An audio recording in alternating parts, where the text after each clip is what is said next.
নমস্কার বন্ধুরা, update and breaking নিউজে আপনাদের প্রত্যেককে স্বাগত জানাই। পূর্ব মেদিনীপুরের ভূপতিনগর বিস্ফোরণ কাণ্ড। সেই বিস্ফোরণ কাণ্ডে তিনজন তরতাজা তৃণমূল নেতার প্রাণহানি হয়েছিল।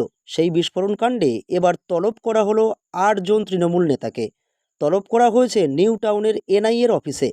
তলবের খবর পেয়ে তেলে বেগুনে জ্বলে উঠেছে কুণাল ঘোষ।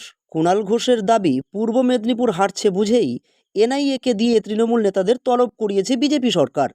বিশেষ করে শুভেন্দু অধিকারীর দিকে আঙুল তুলেছে কুণাল ঘোষ।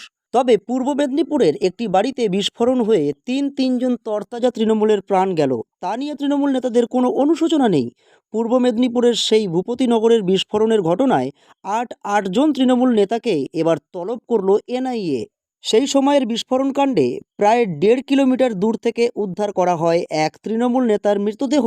আশেপাশের এলাকা থেকে আরও 2 জন তৃণমূল নেতার দেহ উদ্ধার করেছিল পুলিশ। এনআইএ এই ঘটনার পরিপ্রেক্ষিতে স্বতঃপ্রণোদিত মামলা রুজু করেছিল। সেই মামলাতে এবার তৃণমূলের 8 জন নেতাকর্মীর নাম রাখা হলো। আর সেই ঘটনায় জিজ্ঞাসাবাদের জন্য আটজন তৃণমূল নেতাকে ডেকে পাঠিয়েছে নিউ টাউনের এনআইএ অফিসে।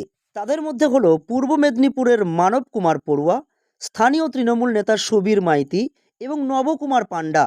এই ঘটনায় ভূপতিনগরের ওসিকেও ডেকে পাঠিয়েছে এনআইএ এবং আরও কয়েকজনের নাম রয়েছে, সেগুলো এখনও পর্যন্ত প্রকাশ করেনি এনআইএ। এই প্রসঙ্গে কুণাল ঘোষ সোশ্যাল মিডিয়ায় লিখেছেন, পূর্ব মেদিনীপুর হারছে বুঝেই ওই গদ্দার এনআইএকে দিয়ে এই কাজ করাচ্ছে। তার মানে শুভেন্দু অধিকারীর দিকে ইঙ্গিত করছে কুণাল ঘোষ।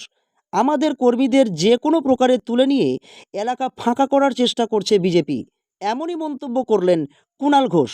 তবে এই পথে আমাদের কোনো নেতাকর্মী যাবে না, আমরা আইনি পথে লড়াই করব, পরিষ্কার জানিয়ে দিয়েছে কুণাল ঘোষ। এমনই গুরুত্বপূর্ণ খবর দেখার জন্য আপনারা আপডেটস অ্যান্ড ব্রেকিং নিউজ চ্যানেলকে সাবস্ক্রাইব করে সাথে থাকুন।